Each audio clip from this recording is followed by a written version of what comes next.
Échalo, dice Jordi. Estamos empezando el episodio 14 para que no nos detesten, ¿verdad? Y no nos repudien. No nos corrijan lingüísticamente. Es correcto, así es que en esta ocasión vamos a estar hablando de la segunda parte del segundo paso que estábamos quedando a deber. Hicimos la primera parte del segundo paso y ahora vamos a entregar la segunda parte. Así es. ¿Qué tal tus compañeritos que compartieron? Muy bueno, Sí, los 2 episodios anteriores fueron realmente muy reveladores para mi punto de vista, porque sí nos dan un panorama real y puntual de por qué llegamos a un grupo, ¿no? El pasado episodio, 2 testimonios de historial muy claro de cómo un alcohólico, ¿sí?, hace promesas, realmente no quiere beber y termina borracho y enlagunado en la fiesta de graduación de su hija, donde le pidieron por favor que no fuera a beber, y él llevaba la promesa real y la intención y las ganas de decir no bebo, y terminó enlagunado y no supo cómo llegó a su casa, y evidentemente con el malestar profundo de su familia. Y el segundo, de cómo un alcohólico puede llegar a romper límites y límites y límites hasta llegar a tener una relación de tal modo complicada, dura, fuerte, que sí, hasta llegar a ser apuñalado, ¿no?, por su pareja, ¿no? Bueno, ese va a ser un episodio bastante intenso porque también podríamos hablar del tipo de relaciones románticas que tienen los enfermos alcohólicos, que son una cosa siniestra, como ya nos dejó saber nuestro compañero Marco. Sí. Terminó apuñalado y en la delegación y perdiendo la vida casi. Entonces, sí, las relaciones interpersonales del tipo romántico de un enfermo alcohólico como el que les habla son verdaderamente siniestras. Casi podría yo decir que es otro síntoma de la enfermedad. Si tienes una relación, va a estar enferma. Pero bueno, ese será el tema de otro episodio. Ahora vamos a leer una parte. Vamos a leer un fragmento. Para concluir el segundo paso. Es correcto, y entonces hemos escogido no por nada, sino porque necesitamos escoger uno para no leer todo el paso, y dice: él está seguro de que cree en Dios, pero sospecha que Dios no cree en él. Valientemente trata de luchar contra el alcohol con la ayuda de Dios, pero esa ayuda no llega. Sí, aquí empieza a hablar de un punto fundamental dentro de todo el programa de AA, ¿no?, que es la fe. Sí, la fe es un elemento que sin él transitar en el programa es casi imposible, ¿no? Yo lo he dicho muchas veces, un ser humano no puede vivir sin fe. El problema es que la deposita en lugares poco convenientes, para no decir... Poco estúpidos. Para no decir pendejos. Pero bueno, sin llegar a esos extremos, sí, la fe, un ser humano la fe la puede depositar o en la ciencia, cree que la ciencia va a solucionar todo en el mundo, o en la tecnología, o en su coche, o en cualquier cantidad de cosas que le sirven en la vida cotidiana, y deposita la fe ahí, ¿sí?, y vive esperando respuestas de eso donde depositó su fe. Hay veces que te funciona, hay veces que no te funciona, pero la depositas en cualquier cantidad de cosas. El hombre no puede vivir sin fe. El problema es dónde depositas tu fe, que es en ese punto donde el programa de AA incide particularmente. ¿Dónde depositar la fe?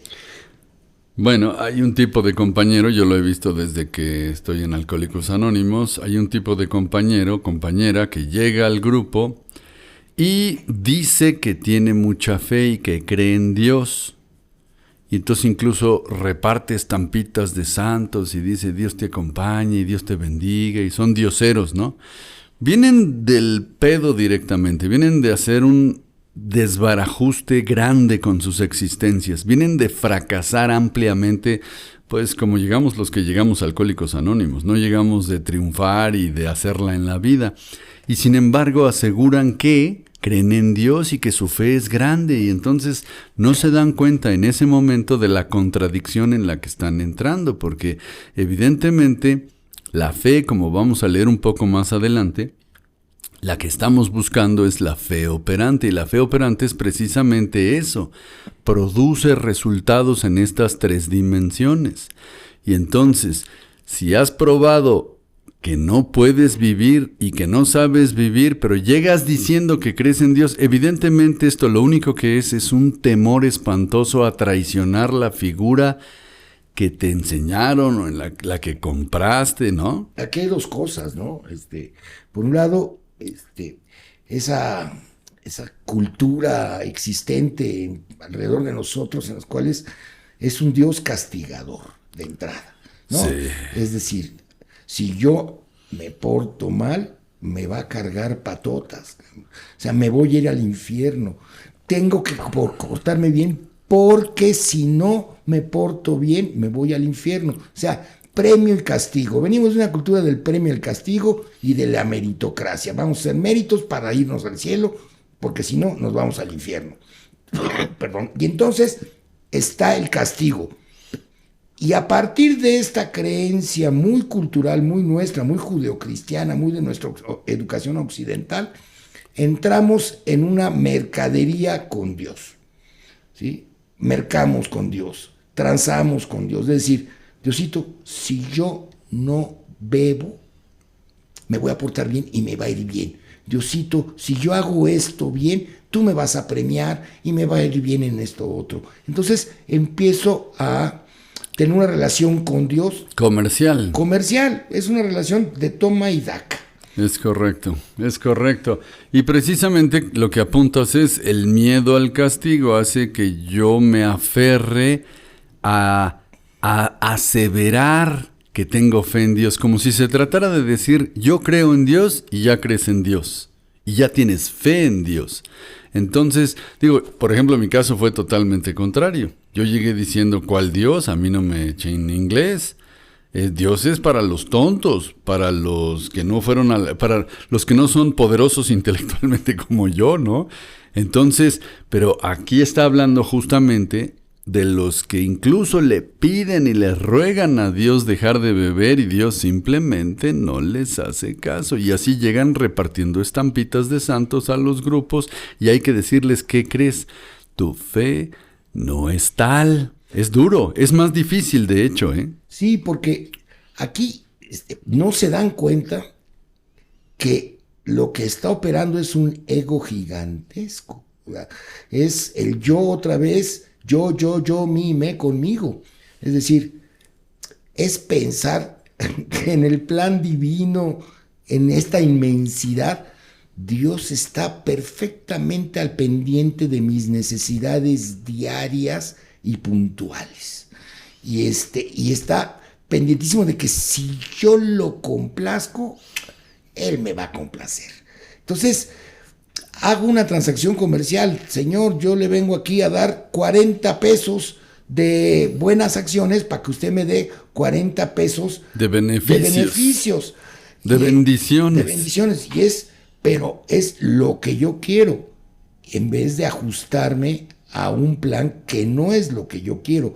Que bueno, eso te lo va enseñando el programa de AA, ¿no? Justo entonces el párrafo a continuación dice: la solución depende de la calidad de fe más que de la cantidad.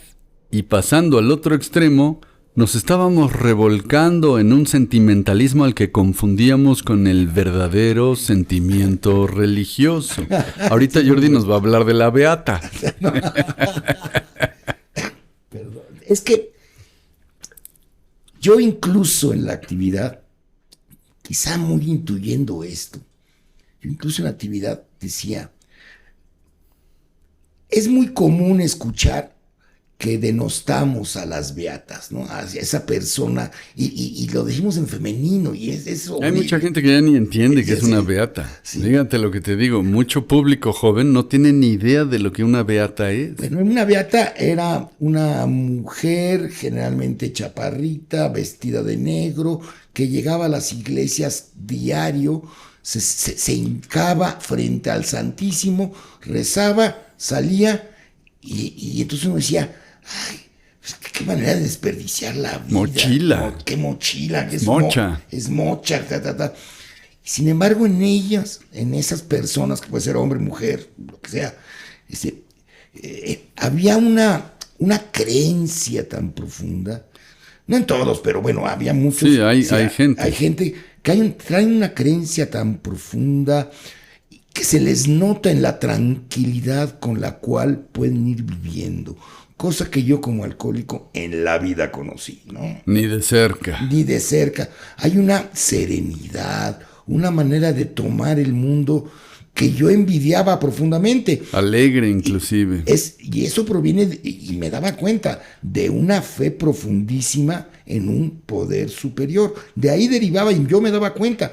Pero yo decía, ¿y cómo le encuentro? ¿Cómo le hago? ¿Qué hago? Fíjate, ahora que lo mencionas, tal vez de ahí el juicio crítico agrio de decir la beata, la mochila, la que observa las usanzas religiosas con mucha meticulosidad.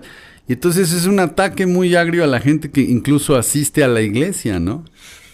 Sí, bueno, y aquí yo ahí sí sentía la diferencia entre la institución religiosa y el sentimiento religioso. Que es de lo que estamos hablando. Que es lo que está hablando precisamente esto.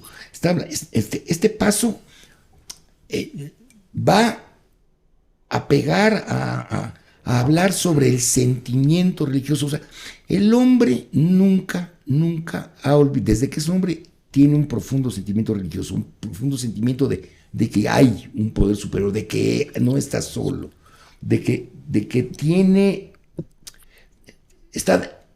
está inmerso en algo mucho más grande de lo que es él, y ese sentimiento religioso ha existido en nosotros desde siempre, y a partir de ahí es lo que yo veía. Yo veía que esa beata independiente o esa persona que tenía una profunda fe está inmersa en ese sentimiento religioso, independientemente de que si los curas, de que si los sacerdotes, de que si las bulas papales, de que si los perdones por dinero, que han hecho que la religión caiga en descrédito. La institución religiosa no es el sentimiento religioso. Eso es un hecho. Y en esas personas que yo veía en la iglesia, yo veía un profundo sentimiento religioso, que es lo que AA pretende despertar en aquellos que practicamos en el programa. Es correcto. Entonces, lo que estamos concluyendo, pues, es que la verdadera fe, la fe de calidad, da resultados objetivos y observables y mesurables. No es subjetivo, es totalmente pragmática la fe. Cuando adquieres la fe, cuando adquieres calidad de fe, y ahorita vamos a hablar exactamente a qué nos referimos cuando decimos calidad de fe, entonces cosas operan, transformaciones se ven. Entonces lo que decía hace un momento es eso. Tú crees que crees. Es como decía yo, en la secundaria, en los partidos de fútbol donde habían 60 chavitos de cada lado, ¿no? Entonces, ¿quieres jugar? Sí. Ah, bueno, pues tú chutas para allá. Esa era la instrucción. Si por casualidad te llega el balón, pateala pero para allá. Esa era. Entonces, tú eres de los que chutas para allá. Pues un poco la fe puede llegar a ser eso. Yo chuto para allá. Yo digo que creo y ya cumplí. No estás cumpliendo nada. Observa. Decía mi padrino y decía muy bien. Donde pones tu acción, pones tu fe. Ve lo que estás diciendo. Ve lo que estás diciendo, porque una cosa es lo que dices y otra cosa es lo que haces. Lo que estás haciendo habla de la fe que tienes. Entonces, si estás como loco tras el dinero, tras el sexo, tras el poder, tras el prestigio, en esas cosas tienes fe. Si crees en Alcohólicos Anónimos, estás asistiendo a tu junta. ¿Tienes fe? No, yo tengo una fe espantosa en AA, no, gran fe tengo en AA. Pero adivina qué, voy cada 2 meses a una junta, ¿no? Pero voy a decir que les creo mucho. Entonces, si estás en la junta diario y con mente abierta, entonces tienes fe en Alcohólicos Anónimos. La fe la empezamos a practicar, de hecho, en el momento en el que llegamos. Y fíjate que aquí hay una cosa que sí me estaría bien, a mí me gustaría anotar. Las tradiciones hablan de que AA no hace publicidad. AA se deja querer, es decir, tiene que ser atractivo. Es por ahí por donde capta a los nuevos, ¿no? La atracción, no el convencimiento. Y una de las cosas que operan en AA para que un grupo de AA sea atractivo es que quienes están ahí adentro en el programa, dentro del grupo, asisten a las juntas, el humor es otro. O sea, se les ve la cara diferente, ¿sí? Se convierten, o sea, la vida ya no es un martirio y se nota precisamente porque es gente que empieza a operar bajo los cánones de la fe. Eso es lo que hace atractivo a AA. Totalmente, se ve la alegría de... Eso es lo que tú tienes que comunicarle a un nuevo en un momento determinado, porque es por atracción, no es por promoción lo que estás diciendo, ¿no? Entonces, cuando tengo fe, la fe opera y la vida se aligera, se hace fácil, se hace graciosa, se hace entretenida, se hace emocionante. Es justamente lo que persigue el programa de recuperación, que adquieras fe y que esta fe opere en tu existencia, ¿no?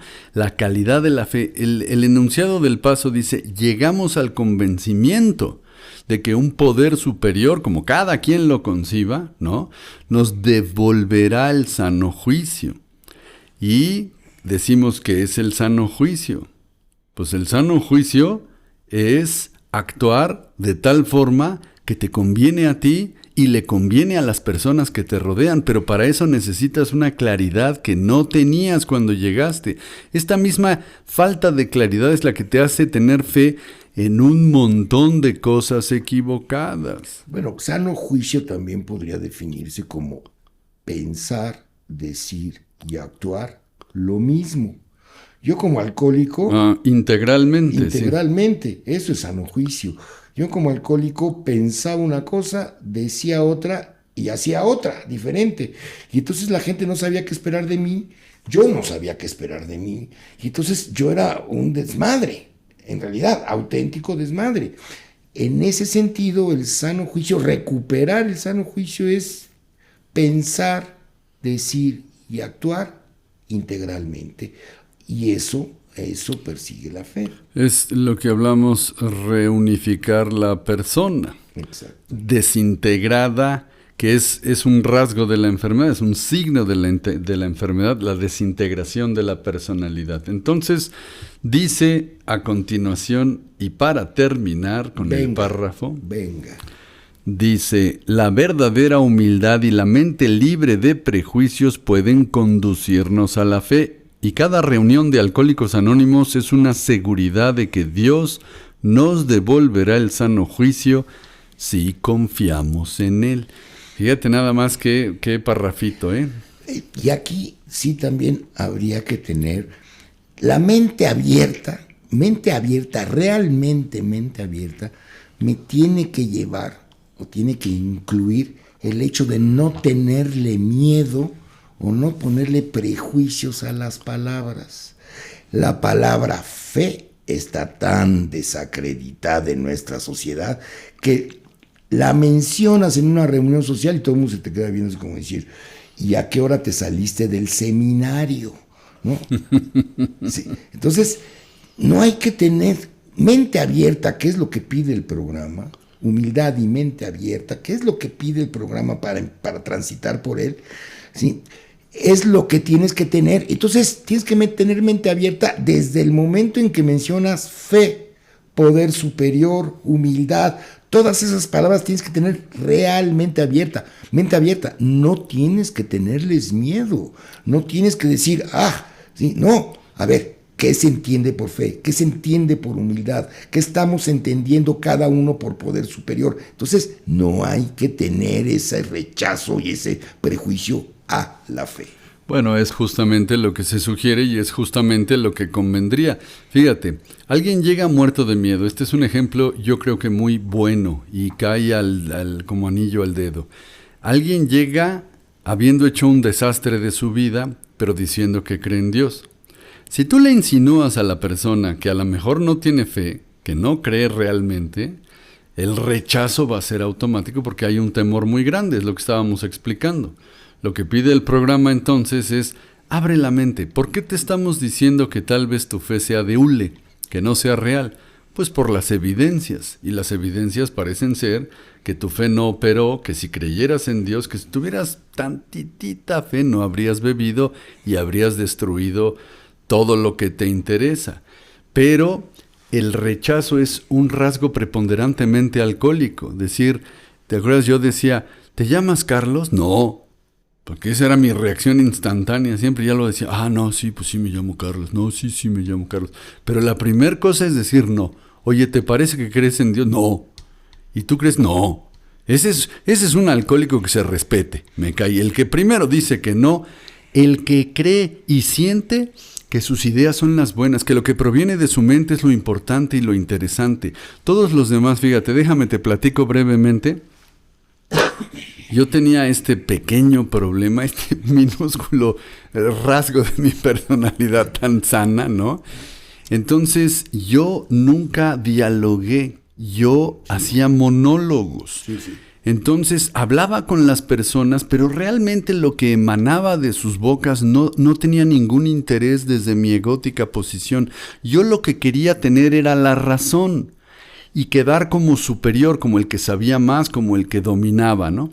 Entonces monólogos, porque la gente hablaba y como en película muda yo veía que movían los labios pero no escuchaba absolutamente nada, mientras estaba pensando qué contestarles y cómo rebatir, qué hacer para destruir el argumento del otro. Entonces, en mi vida el diálogo desapareció, se volvió un monólogo cerrado. La gente que tiene un poquito de criterio dice, qué divertido, ¿verdad? Bueno, tú crees que lo que tú crees es la única realidad, perfecto.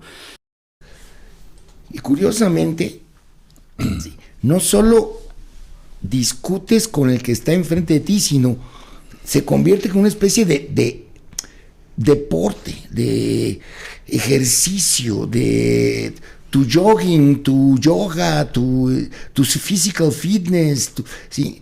Andar buscando discusiones para que la gente diga, él sí sabe. Entonces, a mí me sucedía, por ejemplo, yo estaba en un restaurante cenando, comiendo, lo que sea, y escuchaba a los de al lado, a la mesa de al lado, que empezaban a tener una conversación o una discusión. Yo era capaz de meterme a las discusiones de mesas ajenas con tal de imponer mi voluntad, con tal de decir lo que debe ser y así se queda.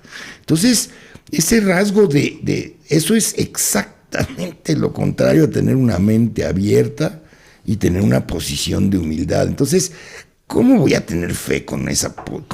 ¿Cómo voy a hacerle caso a alguien más? ¿Cómo voy a tener la disposición de obedecer si lo que quiero es andar imponiendo en el mundo mi voluntad, mi manera de pensar, mis creencias? Eso es lo más ajeno a una mente abierta. Claro, y entonces también podrías pensar que mente abierta es aceptar incondicionalmente todo lo que se te diga, y no es cierto.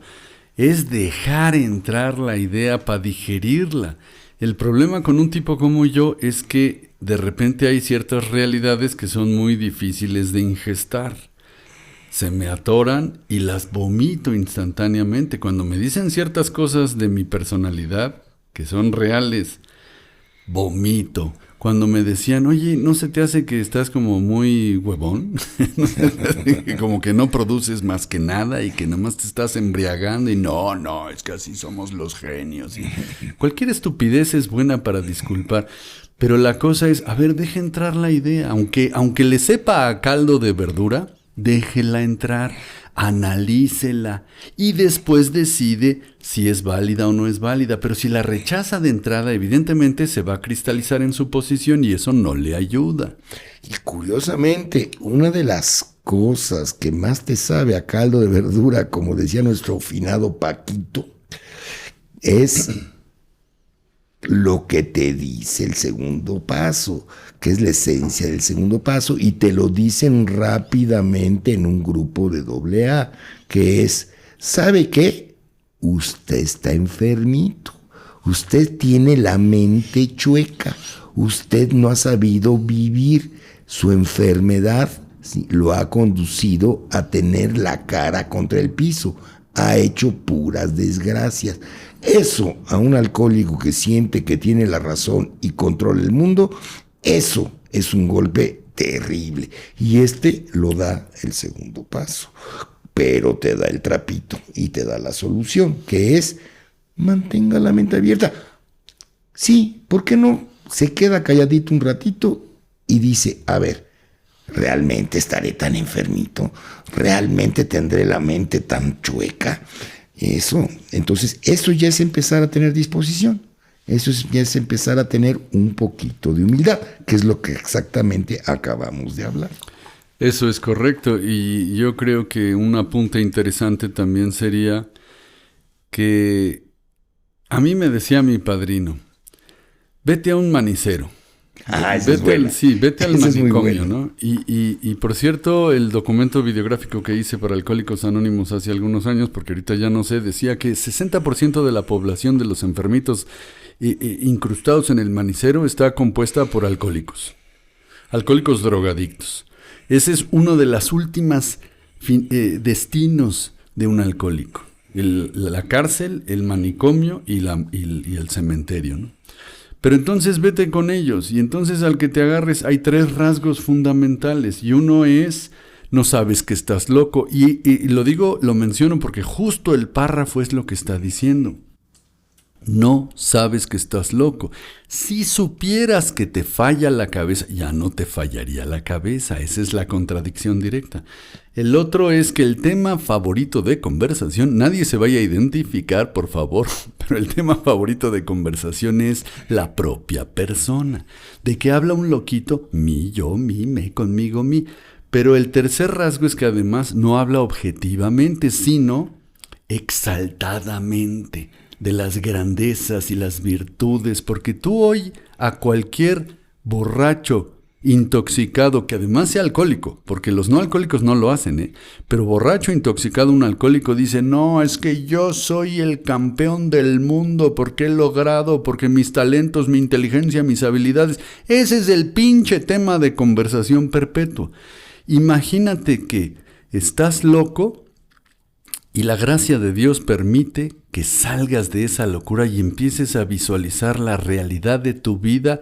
Es una experiencia realmente conmovedora y sobre todo fructífera, Jordi. Sí, bueno, primero es desalentadora como no tienes una idea, porque sí te pone en un grado de verte al espejo y decir, ¿en serio? ¿Ese soy yo? Pero para llegar ahí, bueno, necesitas un gradito de cordura. De conciencia, es correcto. Un mínimo grado de cordura, un mínimo grado de humildad. Así es. De haber lo que decíamos hace un rato, de, a ver, ¿en serio estoy loco? A ver, ¿en serio me falta el buen juicio? ¿Tengo un insano juicio? A ver, ese mínimo grado de conciencia o de cordura o de humildad, ¿sí? Ese mínimo grado de disposición es el primer pasito para empezar a salir de ahí. Claro. De otra manera, no vas a salir nunca. Entonces, sí, es fundamental la mente abierta, pero mente abierta en serio. O sea, mente abierta no significa ser un open mind de la New Wave, donde los tríos sexuales y la diversidad. No. Mente abierta es poder estar abierto al mundo, estar dispuesto al mundo y todo lo que trae y aprovecharlo cuando se deba aprovechar. Es todo. Estaba yo pensando que yo decía, sí estoy loco, pero como Van Gogh, ¿no? O sea, porque yo soy tan genial que estoy... No, ese tipo de locura no. Es la enfermedad mental que te paraliza y no te deja vivir y te condena a autodestruirte. Ese tipo de enfermedad mental es la que es más dura de tragar, ¿no? La locura con la que yo me pavoneaba a decir estoy loco porque soy muy diferente. Y claro, todos los grandes genios eran locos. Sí, pero ellos producían como locos, en el otro sentido de la palabra. Tú producías problemas. Sí, producías problemas como loco, ¿no? Pensando que ibas a producir las grandes genialidades, porque es otro de los rasgos del alcohólico, ¿sí? Se cree tan genial, tan importante, que o verán cuando llegue mi oportunidad. O verán de dónde brilla el metal cuando yo haga lo que tengo que hacer. Que nunca lo haces.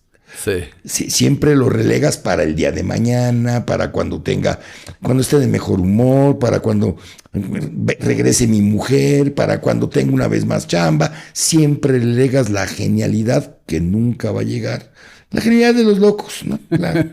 Es un rasgo, sí, absolutamente identificado.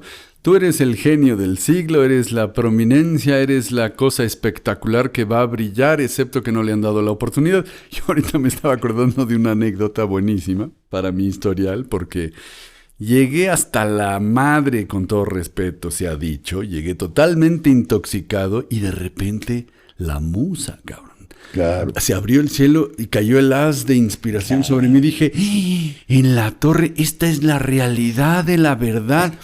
Di con la cosa más fantástica. Y agarré entonces un cuaderno y me puse a plasmar la genialidad y la brillantez. Total, al otro día, como ya se podrán estar imaginando, al otro día vi lo que escribí. Sin pies ni cabeza. No, era una idiotez, unas garrapateadas.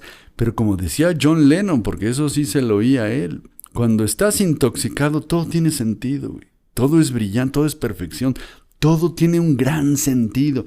Ya cuando vi eso dije, en la torre, sí estoy tronado. Esta sensación en el tuétano en las crudas de repente te llega la claridad y dices, tengo un problema severo.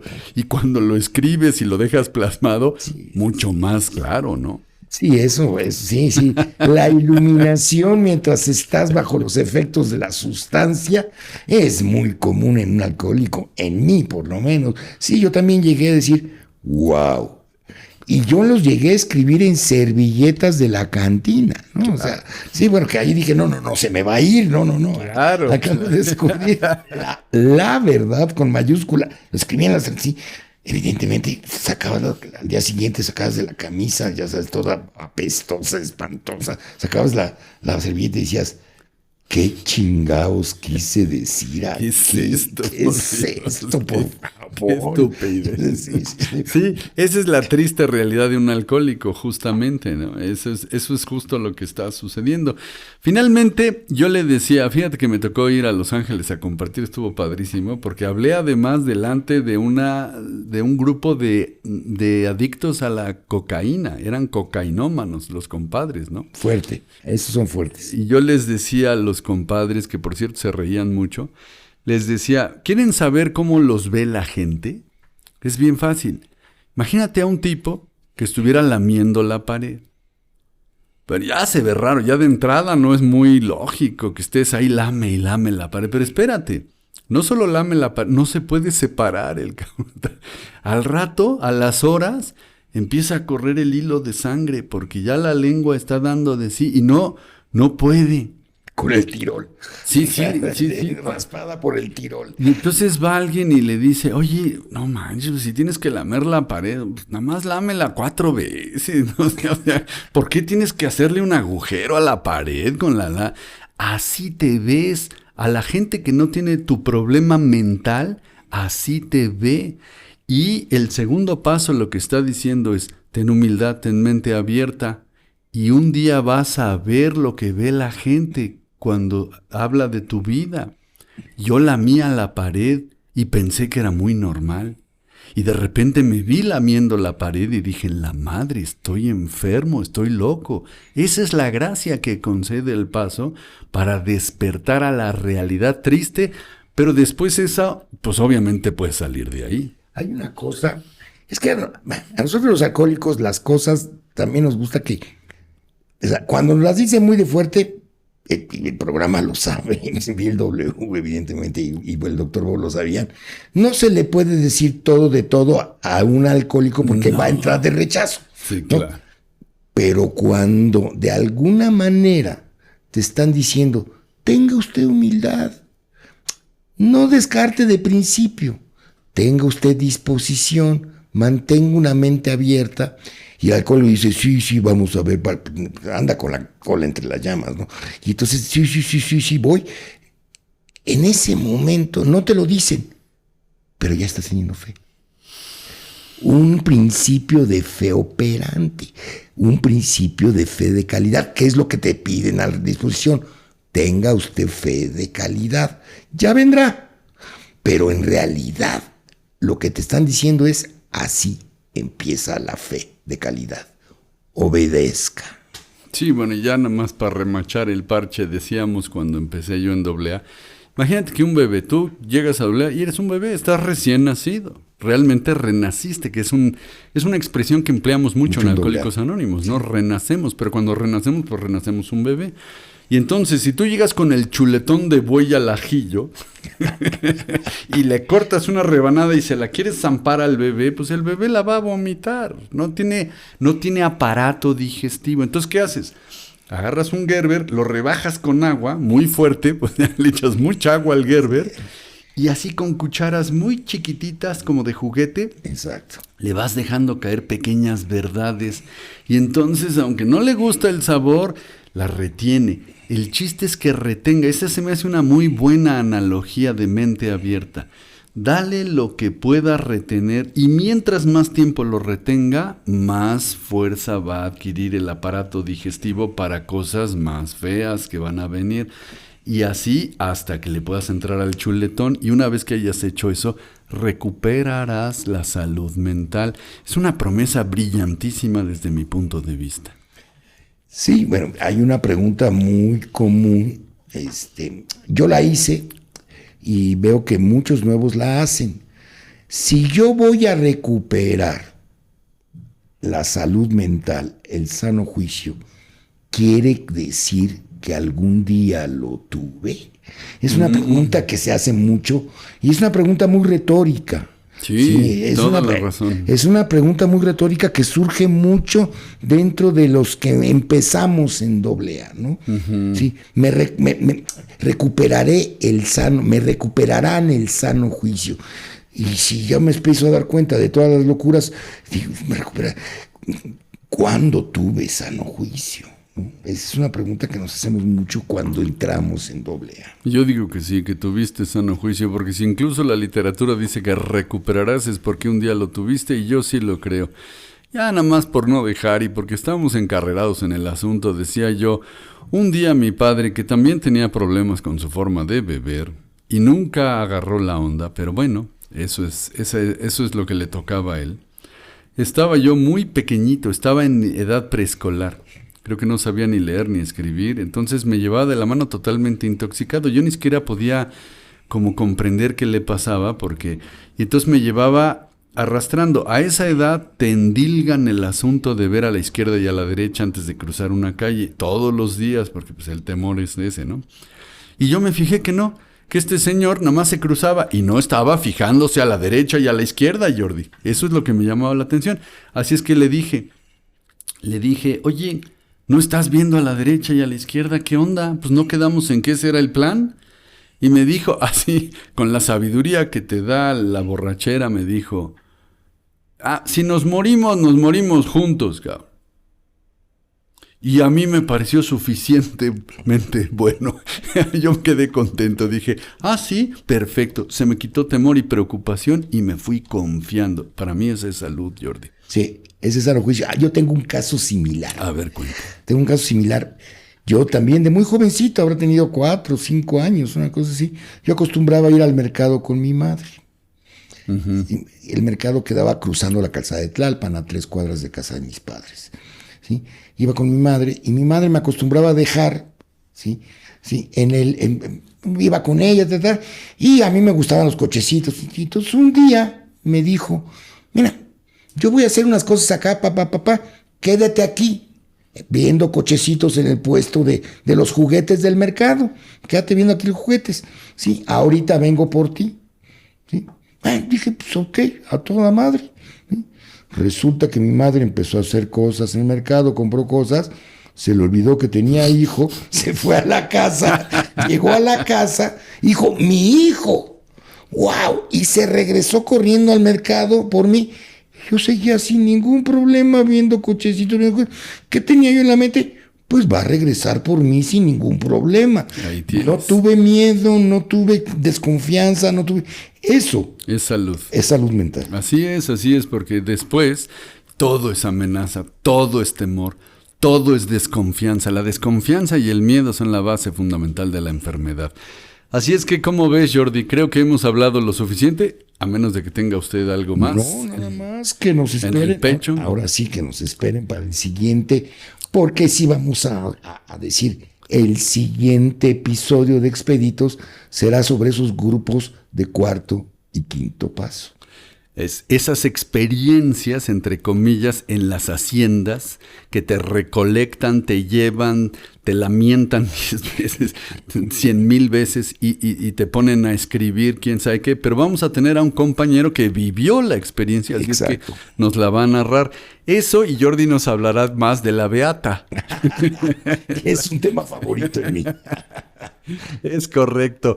Pues muchas gracias. Este fue nuestro episodio por el día de hoy. Muchas gracias por escuchar. Si nos hicieran el grandísimo favor, estaríamos inmensamente agradecidos.